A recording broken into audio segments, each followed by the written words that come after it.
आकाशवाणी गोरखपुर से प्रादेशिक समाचार।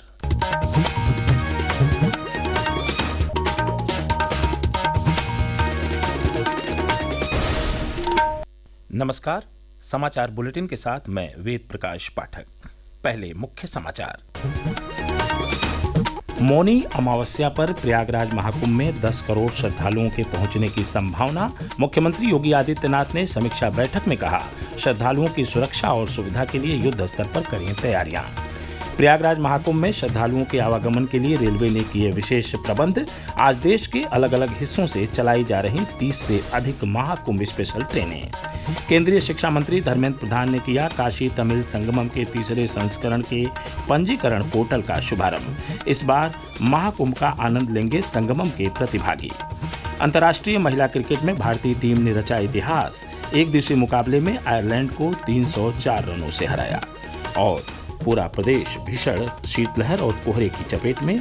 कई जिलों में कक्षा 8 तक के विद्यालय 18 जनवरी तक के लिए बंद। अब समाचार विस्तार से। प्रयागराज महाकुंभ में पौष पूर्णिमा और मकर संक्रांति के स्नान पर्व को सकुशल संपन्न कराने के बाद प्रदेश सरकार अब मौनी अमावस्या स्नान की तैयारियों में जुट गई है। पौष पूर्णिमा और मकर संक्रांति पर स्नान में 5 करोड़ से अधिक श्रद्धालुओं के पहुंचने के बाद मौनी अमावस्या पर 8 से 10 करोड़ श्रद्धालुओं के आने की संभावना जताई जा रही है। मुख्यमंत्री योगी आदित्यनाथ ने इसी के अनुरूप व्यापक तैयारियां करने के निर्देश दिए हैं। कल लखनऊ में महाकुंभ की व्यवस्थाओं की समीक्षा करते हुए मुख्यमंत्री ने कहा कि वहां आने वाले श्रद्धालुओं को किसी भी प्रकार की कोई समस्या नहीं होनी चाहिए। महाकुंभ को लेकर मुख्यमंत्री की समीक्षा बैठक पर एक रिपोर्ट। मुख्यमंत्री ने वरिष्ठ अधिकारियों के साथ बैठक करते हुए व्यवस्थाओं को और सुदृढ़ करने के निर्देश दिए। श्री योगी ने रेलवे के साथ संवाद बनाकर महाकुंभ स्पेशल ट्रेनों का समय से आवागमन सुनिश्चित कराने और मेला क्षेत्र में मोबाइल नेटवर्क को और बेहतर करने का निर्देश दिया। मुख्यमंत्री ने बसों, शटल बसों और इलेक्ट्रिक बसों का संचालन लगातार कराने और मेला क्षेत्र में शौचालयों की नियमित सफाई, घाटों की बैरिकेडिंग और सभी सेक्टरों में 24 घंटे बिजली और पेयजल की आपूर्ति सुनिश्चित करने को कहा है। उधर मेला प्रशासन की ओर से स्वच्छता अभियान चलाकर घाटों को तेजी से साफ किया जा रहा है। तनवीर फातिमा, आकाशवाणी समाचार, लखनऊ। बैठक में मुख्यमंत्री ने मौनी अमावस्या को लेकर श्रद्धालुओं की सुरक्षा, सुविधा और सहूलियत से जुड़ी तैयारियों को युद्ध स्तर पर पूरा करने के निर्देश दिए। प्रयागराज महाकुंभ में नेत्र कुंभ का भी आयोजन चल रहा है।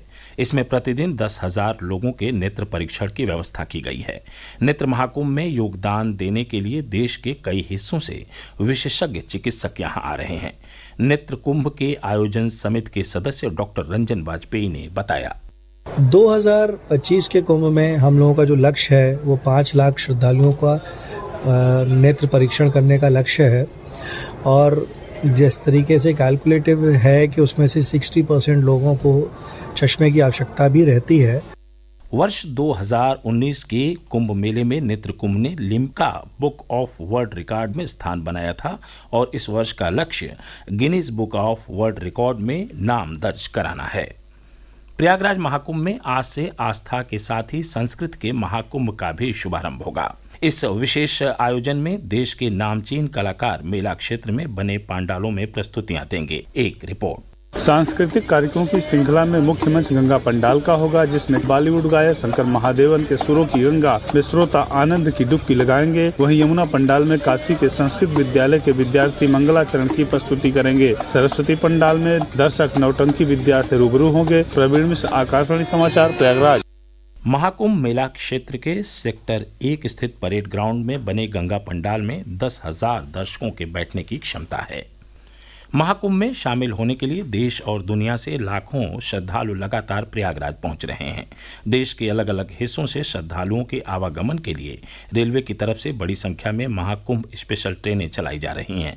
आज अलग अलग स्टेशनों से प्रयागराज के लिए रेलवे की तरफ से 30 से अधिक महाकुंभ स्पेशल ट्रेनों का संचालन किया जा रहा है। उधर यात्रियों की सुरक्षा के मद्देनजर रेलवे ने प्रयागराज जंक्शन पर एक विशेष कंट्रोल रूम भी स्थापित किया है। इसकी मदद से भीड़ नियंत्रण और भक्तों को सुरक्षित और सुगम यात्रा का अनुभव दिया जा रहा है। आस्था और अध्यात्म का समागम प्रयागराज महाकुंभ पूरी दुनिया का ध्यान आकर्षित कर रहा है। इसी क्रम में आज 10 देशों का 21 सदस्यीय दल संगम में पवित्र डुबकी लगाएगा।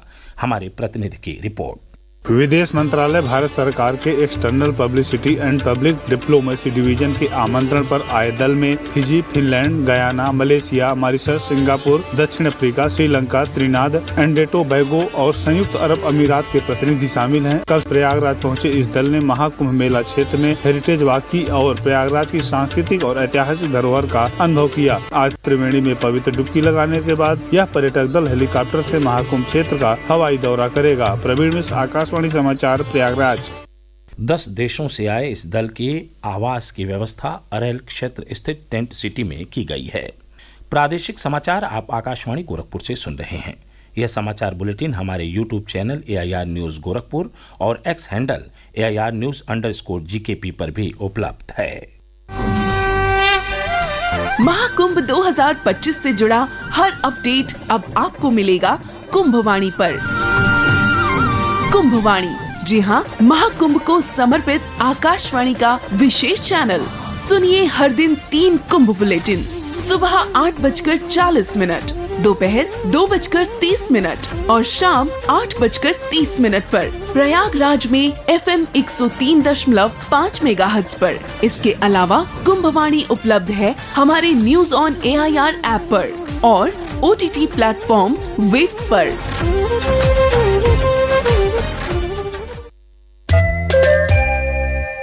केंद्रीय शिक्षा मंत्री धर्मेंद्र प्रधान ने कल नई दिल्ली में काशी तमिल संगमम के तीसरे चरण के लिए पंजीकरण पोर्टल का शुभारंभ किया।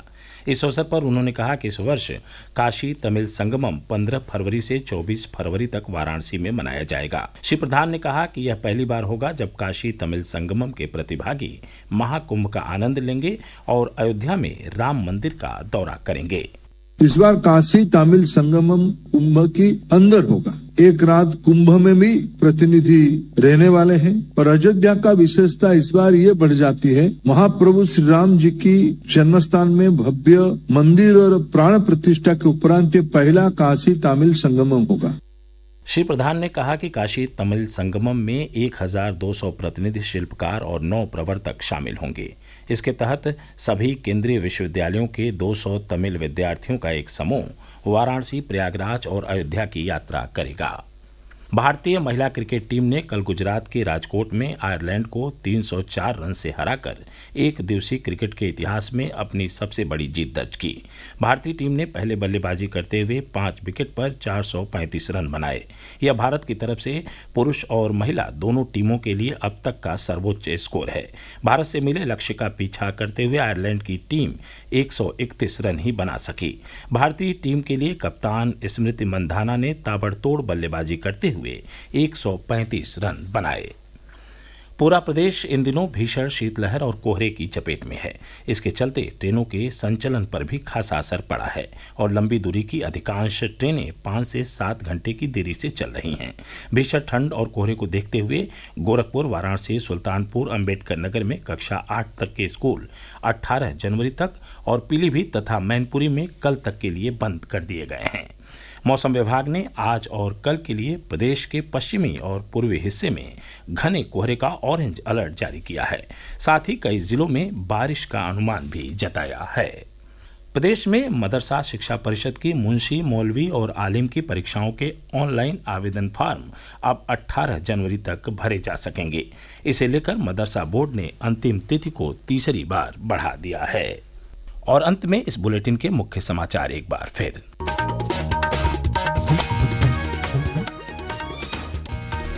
मौनी अमावस्या पर प्रयागराज महाकुंभ में 10 करोड़ श्रद्धालुओं के पहुंचने की संभावना। मुख्यमंत्री योगी आदित्यनाथ ने समीक्षा बैठक में कहा, श्रद्धालुओं की सुरक्षा और सुविधा के लिए युद्ध स्तर पर करें तैयारियां।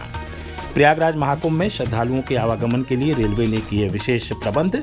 आज देश के अलग अलग हिस्सों से चलाई जा रही 30 से अधिक महाकुंभ स्पेशल ट्रेनें। केंद्रीय शिक्षा मंत्री धर्मेंद्र प्रधान ने किया काशी तमिल संगमम के तीसरे संस्करण के पंजीकरण पोर्टल का शुभारंभ। इस बार महाकुंभ का आनंद लेंगे संगमम के प्रतिभागी। अंतर्राष्ट्रीय महिला क्रिकेट में भारतीय टीम ने रचा इतिहास, एक दिवसीय मुकाबले में आयरलैंड को 304 रनों से हराया। और पूरा प्रदेश भीषण शीतलहर और कोहरे की चपेट में, कई जिलों में कक्षा 8 तक के विद्यालय 18 जनवरी तक के लिए बंद। इसी के साथ प्रादेशिक समाचारों का बुलेटिन समाप्त हुआ। नमस्कार।